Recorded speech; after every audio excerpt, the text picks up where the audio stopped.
welcome back to another Mark on Motoring video where you find me at a rather sunny Wetherby racecourse in North Yorkshire. But don't be confused, because despite the fact that we've got some old Citroens here sat behind me, these are not actually camera cars and they're not filming any horse racing today. The reason I'm actually here is because this is the Citroen Owners Club Northern Rally, and I've been kindly invited along today to come and take a look round. Now, I've actually been here probably a good 2.5 hours already before I've actually done any filming.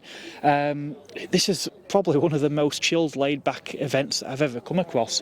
A lot of people have actually been camping here since Friday. It's now Sunday, but yeah, just such a warm, welcoming, friendly bunch of people, and I've just spent so much time already chatting with people off camera.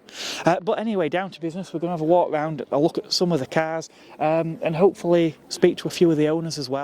One car in the 1980s initially I probably didn't really take to was the Citroen BX. I found the styling a little bit out there, but then Citroens always were. Today though, I think some of these Bertone style Citroens are probably some of the best looking, most exciting models, and they've really sort of have come of age. Kevin owns one such car, this wonderful BX, and this is quite a late one, Kevin. It's a 92, so I think they only ran for another 2 years, and that was the end of the line. Right. But the thing is, as you say, today they still look quite fresh, don't they? They do. The design of them. So. I personally think if all these modern electric cars look less like SUVs and more like this, yeah. I think they'd be far more exciting, wouldn't they? They would, yeah. Yeah. We don't really want to go to electric, do we? You know, that's... No, but every 80s sci-fi movie, you know, this is what the vision of the future, weren't it, really? It was the car, what did they call it? The car of the future or something. Back to the Future. Yeah, Back to the Future car. To be honest, in some ways though, I mean, as well as the fancy trick suspension that Citroen's always had, there were other innovations, like a lot of the body panels are plastic, aren't they, on these cars? Yeah, surprisingly, and I think that's what keeps them looking quite good, really, when it's, what will it be, about a third of it is actually plastic. Yeah. So it's just, if they made the parts that do corrode plastic, we might have been in a better scene, but they do resist rusting quite well, does a BX, I must say. Yeah. No, the size are certainly all the more interesting for it, and I suppose a lot of the car's lightweight is owed to those panels. I mean, what are they, about 800 odd kilos? I'm not sure, but they're lighter than a GS, which really followed on from, and it was a bigger car, wasn't it, the BX? Yeah. Now, I know with these, even though, like I say, we've still got that fancy suspension and things, towards the end, Citroen were trying to make the cars a little bit more mainstream, normal, and things like the instrument cluster in these would be more familiar with what we would see in other brands of car. The earlier ones, did they have like the GS style fancy tumblers? Yeah, they were a bit like Space Age, weren't they? And they sort of toned it down a bit, even to the point of putting on self-cancelling indicators, so you know, people felt a little bit more at home with that idea. But, there are advantages, I suppose. You get used to it and grow to like it, but I think the CX was the nicest arrangement for the dash. The other ones were a little bit too like Space Age for me personally, so you get used to them, don't you? Yeah. Now, you're telling me this is not the only Citroen that you've got, is it? No, I have another one. Another one. Or two. One or two. Yeah. So what else have we got tucked away in the collection then? Well, I bought a Diane, you see, in 1972. Okay. And that's the car that I could afford at the time, you know, £850. So I've always had it. Okay. But I would have fancied a DS, but you know, the price was about 2,000, so no way could I afford that when I were about 20. And in contrast, I mean, at the time, what else could you have bought for that sort of money? Small house, maybe? I think houses were about 2,500 at that time, so it were way out of working man, so young lad as an apprentice couldn't do it, could he? So where did the BX come in then? We needed a car for a caravan, and we needed one that would hold a wheelchair, so it became more of a family car, you see. So because the Diane was quite good. I've always kept it. Yeah. So it were really a second car, and this I shared with my dad. So, okay. So that's that. But you know, a DS came up for sale, and that was always a wish. You know, so the opportunity came, and I'd known about this car for a long time, and having retired, it just released a bit of money then. So that sort of said, here goes. So the GS I had at the time had to go, and the DS came in. So really, we want less now, not more. Yeah, it's nice having them, isn't it? But it's the space and the upkeep and everything else that goes with. Yeah, once you get over a certain age, you know, you're not as energetic, and you don't like lying on your back in cold garages anymore. So no. Now, one thing with finally just with these cars, obviously it was the Octopus, was it called, the system that... Yeah. Is it something to be frightened of, or is it just a case of having a good specialist?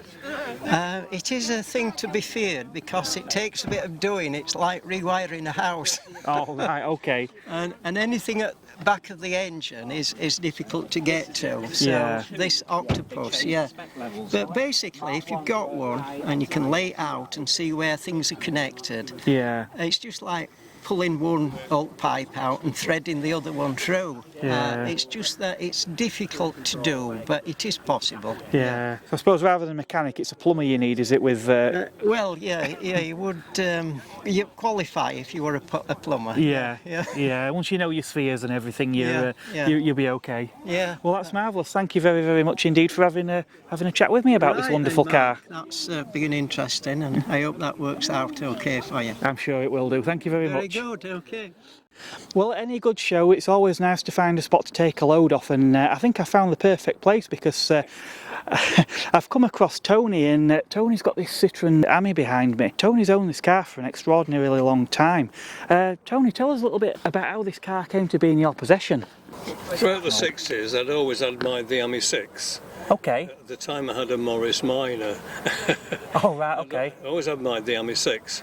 But without a long story, I started to be aware that the Ami 8 was due in 1969 to replace the Ami 6. Okay. Which seemed to me to be a tidied up job for the Ami 6. Yeah. Unfortunately, I'd sustained an industrial accident in the amazing place of Bielorussia, where I was working and living at the time. Nothing to do with this car, but I was eventually brought back to the UK and spent some months in St Mary's Hospital in London. And so I immediately took up the challenge of finding out about the car more, and asked the local agent to bring me the brochures. That was Eurocars on the Bayswater Road. Right. And so he brought the brochures, and I'd had a broken leg and other things, and I was in traction, and he said, "Do you want to test drive?" No. Eventually, he took me a bit of a test drive as a passenger by moving the seat back. So we had a trip around London, which is the first I'd had for many months. I thought, oh, it's just the same as it always was. Yeah. But the theme is the car, and so he brought the brochures, and I asked about them and so on. And in the end, around about November of '69, I ordered it from Eurocars in the Bayswater Road. And it was due for delivery about mid-December. I had to wait for this colour. I had to wait for the estate version and all the usual things. Yeah. What is this colour, Tony? Rouge Messina. Rouge Messina, okay. Messina, M-A-S-S. Right. Yeah. And so it was ready for collection, but I was in no state to receive it. And at the time, I lived in Macclesfield anyway, so what was I doing ordering a car from Bayswater Road? Too much time on your hands, perhaps? Yes, I needed something to concentrate on. So I eventually took delivery of it around about the first week of January 1970. Yeah. It was built in October 1969. And it was a semi-crossover with the Ami 6, in as much as this has sliding windows. Right. Whereas with the ME6 has sliding windows, this came with sliding windows, but round about the late summer of 1970, they put a wind-down window job in. Okay. In the production cars. Yeah, I think this one as well. The ME6 is quite an unusual silhouette, isn't it? Whereas this being a more traditional estate car. It is, but they did make an ME6 estate car, which looks similar at the back. Ah, okay. Speaking of the notchback window. That's right. Yeah. Yes, more well known for that. Yeah. So that was about the January of 1970. Yeah. And I lived in Macclesfield. I got them to deliver it to my parents' house in Cheadle-Hulme, of all places, which is miles away from. I eventually came out of hospital, and of course, as you do today, I had to get a doctor's note in order to begin to drive. Yeah. But one of the things I ordered with it was a centrifugal clutch, which most people have never heard of and don't know what it does. But what it does is to detach the engine when the engine revs fall below 1,000 or thereabouts. The advantage of that is you can select, say, second gear in traffic. Yeah. And just press the brake and the accelerator. Right. You don't need to press the clutch. Yeah. And the particular accident I had affected my left leg, so it was useless as a clutch foot. So it suited me. So this allowed you to drive a manual car, but without the need to operate the clutch pedal. Yes. Yeah. Not completely, but yes, in principle, yes. Yeah. So it was unusual in that it was available with that as standard fitting. Manufacturers have dabbled with this sort of thing over the years, on and off, anyway, haven't they? They have. But they've never been big sellers, have they? No, I think they've been seen as a novelty, I think, as much as anything. But Rover offered them in the 30s, I discovered. Yeah. I don't know if anybody else did. But anyway, that started its life. That would be the spring of 1970. We've been everywhere in it. Well, no, not everywhere, but all over Europe. Yeah. And amazingly, when I was coming here yesterday, I got lost. It happens to the best of us, I'm sure. At least you've got your trusty road atlas out now anyway. I've got a sat-nav as well, and I still got lost. Oh, well, that'll be why you got lost, if you're following a sat-nav of all things. But no, you've had this car for quite a long time, Tony. And yeah, I mean, in that time, which are your sort of more standout memories of this car? Oh, I don't know. We've done trips all over Europe, and we come to each of these events like this of the Citroen Car Club every year. Yeah. And I don't know, maybe it wasn't just that, it was that our two children, which are now grown-ups with their own families, they learnt to drive in it. Yeah. Being centrifugal clutch, traffic clutch it was called. So rather like some families, where when you're off, when you come to an event like this, you sit them between your legs first of all, don't you? When you're about 3 or 4, and they get used to it and steer. And we used to go on the sands at Southport. Right. We lived in Macclesfield then, and give them free rein to steer and do whatever. And when they grew up, and of course they could reach the pedals, they were ready for driving. Yeah. That's a boy and a girl. And like you said, it's a constant that's been in their lives, I suppose. The car's always been there. It has. Yeah. In the beginning it was the principal car, and of course as time went on and you got a little more affluent, you got another car that's maybe a bit faster or a bit bigger or whatever. Yeah, but this is the one you couldn't bear to part with then? Oh, absolutely, yes, and it has been used every year of those 53 years. A few bits and pieces. I mean, the lamp in the front fascinates many people, that white lamp. It's for spotting road signs when they used to be up on a pole. Oh, right. In the 60s, 30s, 40s, 50s and 60s. And it rotates. Right. You can rotate it to shine up at different angles, or take it out and use it as a spot lamp. But then I had the bodywork done 20 or so years ago. Yeah. Which was a respray with Froome 2CV. Froome is in Yorkshire. I was was working and had business in Chippenham at that time. So I got them to do it. But I did buy the spare set of wings and front panel. Yeah. There was one of the Citroen agents in Cheadle in Cheshire who was closing down, and I saw a big sign that said spare part closure, come and make an offer. Yeah. So I got 2 brand new rear wings. This is only 2 years old, the car was, with a thought for the future. 2 new rear wings, 2 front wings and a front panel for £75. And have either of those parts seen the car in that time, or are is this still all original? No, they sat there for 30 years. Right. And then when I had the restoration done, which was not a lot, it was mainly the rear wings which go.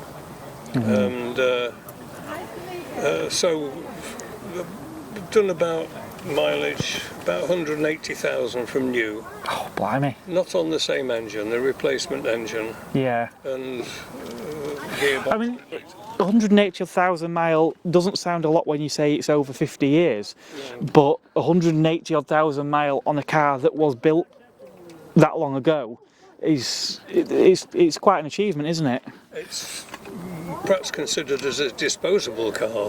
Yeah. The 2CV was. Yeah. And there are lots of those here. Because it's built on the running gear of the 2CV, the basic design. Yeah. With a separate chassis. Yeah. You can bolt the parts on and off, and front engine, of course, front wheel drive. And it's quite spacious. It's yeah. loads of stuff. Well, certainly for a car of that era as well. Show you in the back. So we've got the full lot. Yeah. There's the front seats, and all of this folds down, gives you a completely flat loading bay. Okay. Spare wheels in the engine under the front. Which they often used to do back...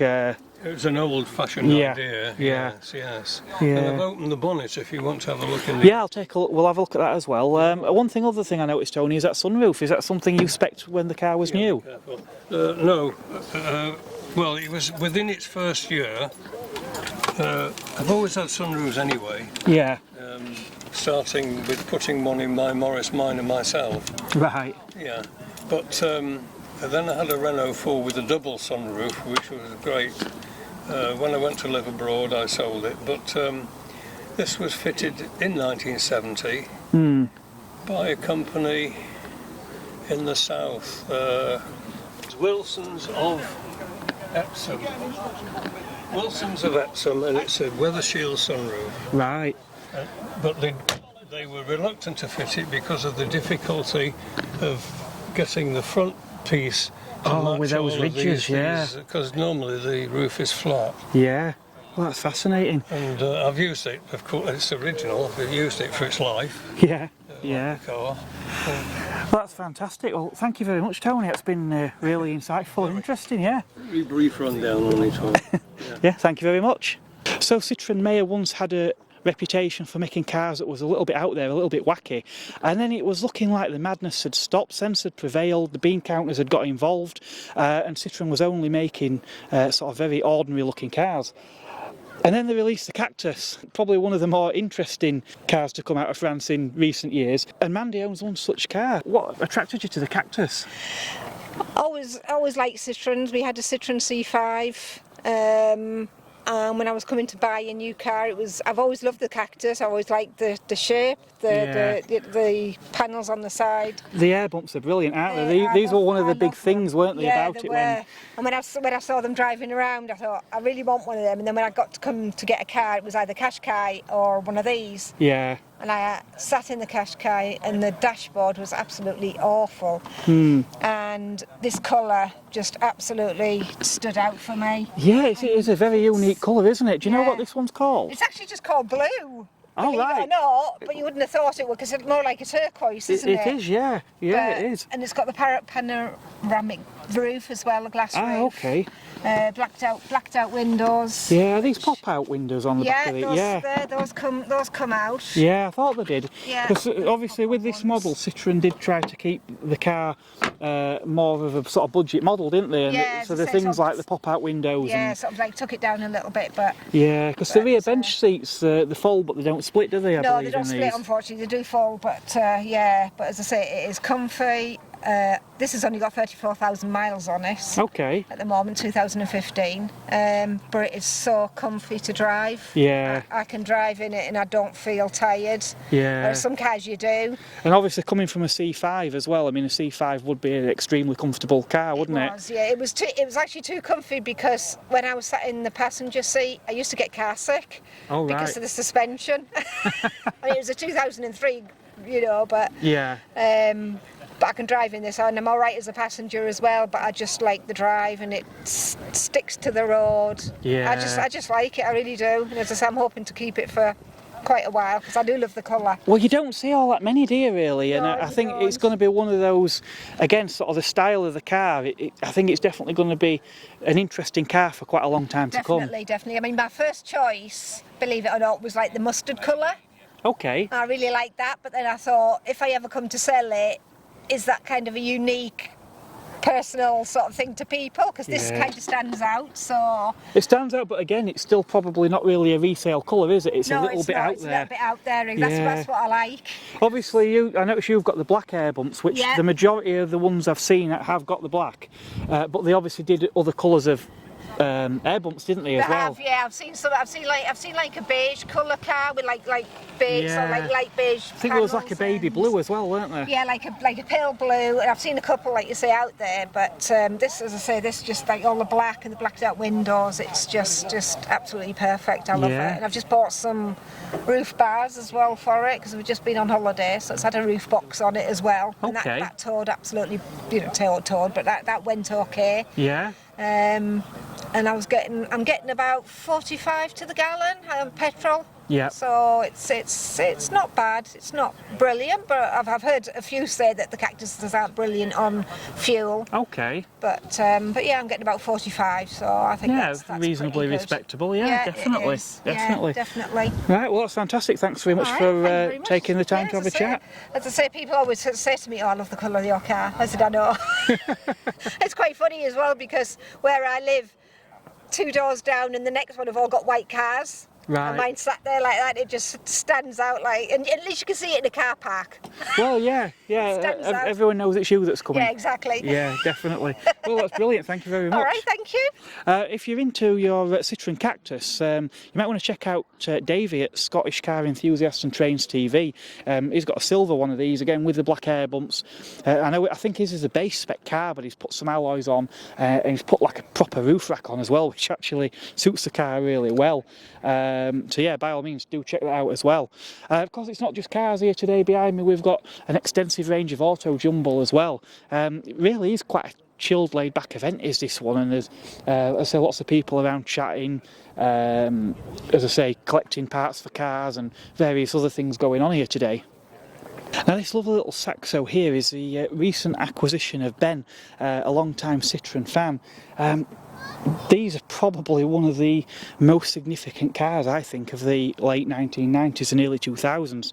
I remember a time where these were sort of everybody's second car. A lot of young males in particular went from things like Vauxhall Novas onto Corsas. The ones that didn't go to a Corsa often went to a Citroen Saxo. Now, these were quite affordable cars, reasonably cheap to insure. The daddy of the bunch may well have been the VTS, but this VTR was the car that a lot of young lads aspired to back in the day. Reason being is that these were just a little bit easier to insure, like I say, a little bit cheaper to buy as well, but they were still great fun, and even though they didn't have quite as much power as the 16-valve versions, these cars really were still quite a light car even for the time. The Saxo in any iteration perhaps wasn't the most modern car in the segment. Obviously it was derived from the Peugeot 106, which had already been around quite a while at that time, but it certainly didn't suffer for it because again there was priced accordingly. There were loads of special editions like some of the smaller engine cars with some quite bright interiors, often things things like sunroofs fitted and lots of other little nice extras. But yeah, things like this VTR, they just really did look the part, and it's the car that everyone wanted at the time. Ben's not had this car very long. He did mention there are a few little jobs he just wants to do on it first, but once that's done, he has actually promised me this car for review. So make sure you hit that subscribe button for the channel and the bell notification, so that when that happens, you'll be the first to know and you'll get to see this car in a bit more detail.